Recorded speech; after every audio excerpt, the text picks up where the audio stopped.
Estamos aqui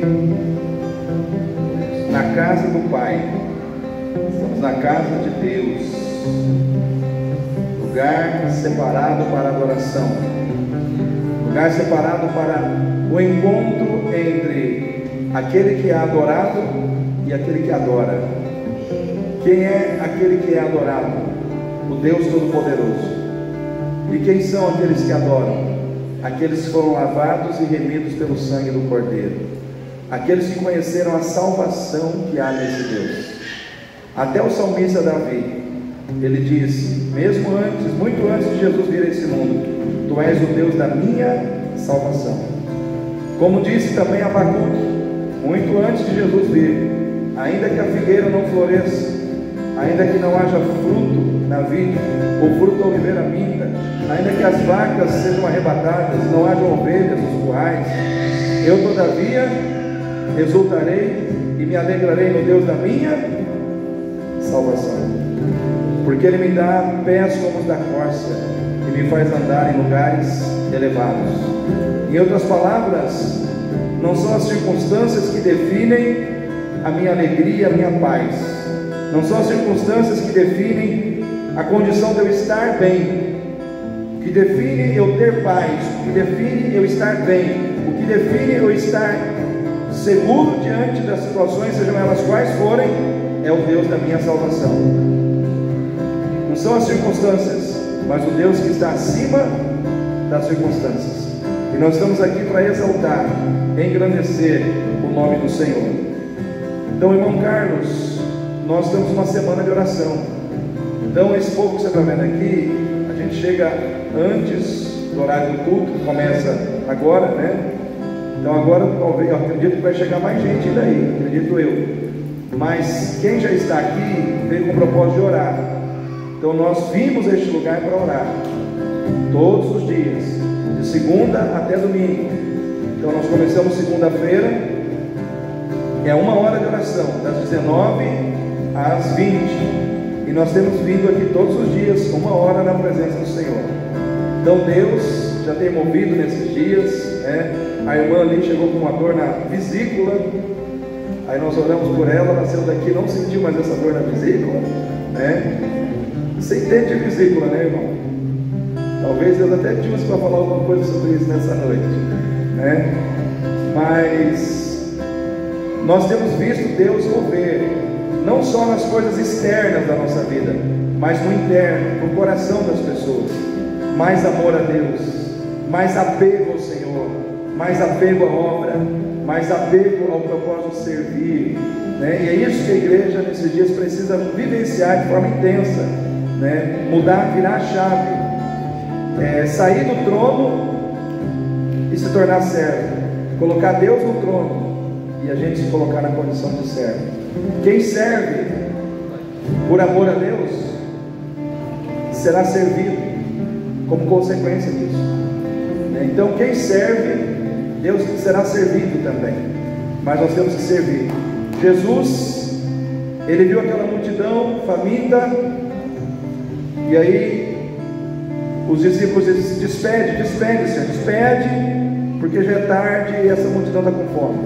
Jesus falou: não, dai-lhes voz de comer. Mas a gente não tem comida. O que vocês têm? 5 pães e 2 é suficiente.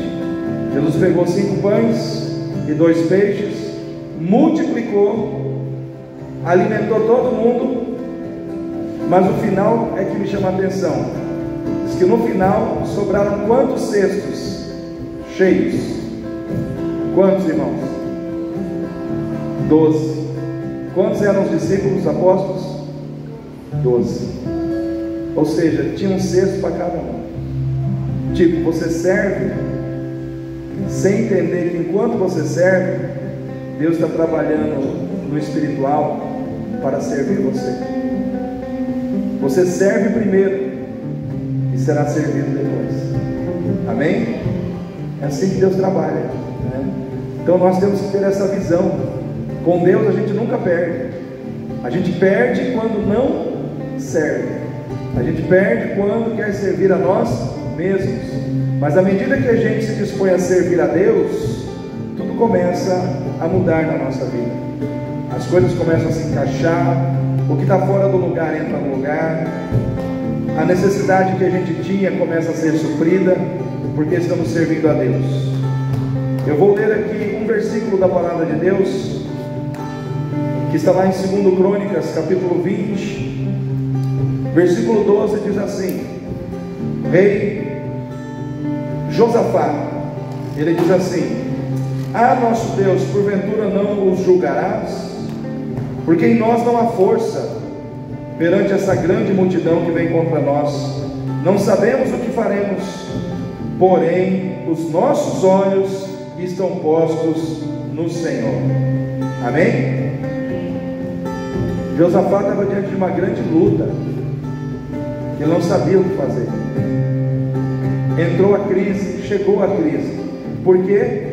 Porque chegou uma situação que era muito maior que a capacidade, que a condição, que as forças que o povo tinha para enfrentar. Então, quando a crise chega, muitas vezes, ela rouba as nossas forças. Quem já se sentiu sem forças aí diante de um problema muito grande? Levanta a mão aí, mais alto. Às vezes ficamos sem forças, mas nunca ficaremos sem Deus. Amém? Às vezes você pode ficar sem força, mas você nunca ficará sem Deus. E muitas vezes Deus permite que você perca as suas forças, para que você possa trabalhar com a força dele. Porque se você achar sempre que você é forte, você não vai buscar a força que ele tem para te dar. Tem gente que não tem força para vencer um trauma do passado, uma coisa que aconteceu lá atrás, há 20 anos. Uma pessoa não tem força para vencer aquilo está lá na vida dela, machucando, ferindo, maltratando. Só que quando ela entende que a força que ela não tem, Deus tem, Deus dá a ela força para vencer e o trauma é vencido. Você não tem força para muitas coisas, eu não tenho força para muitas coisas, mas Deus tem força para resolver tudo na nossa vida. Deus tem força para resolver todas as coisas. Eu quero exaltar nessa noite, abrindo esse culto, eu quero exaltar o Deus que tem força, o Deus que tem poder, o Deus que tem autoridade, o Deus que pode fazer o que nós não podemos, o Deus que tem mãos para alcançar o que as nossas mãos não alcançam, o Deus que pode ir aonde nós não vamos, o Deus que pode construir o que nós não podemos construir. Porque a palavra do Senhor diz: se o Senhor não edificar a casa, em vão trabalham os que edificam. Se o Senhor não guardar a cidade, em vão vigia a sentinela. Em outras palavras, não depende de quem edifica e nem de quem vigia, depende de Deus que faz as duas coisas. É Ele quem edifica e é Ele que guarda no final. Então nessa noite, vamos exaltar esse Deus que é digno de louvor, que é digno de honra. A Ele a honra, a glória, o louvor, a adoração. Quem quer exaltar a Deus comigo nessa noite? Então fique em pé, para que nós possamos louvar, para que nós possamos engrandecer o nome do Senhor com cânticos espirituais. Deus habita no meio dos louvores, e no meio dos louvores Deus habita.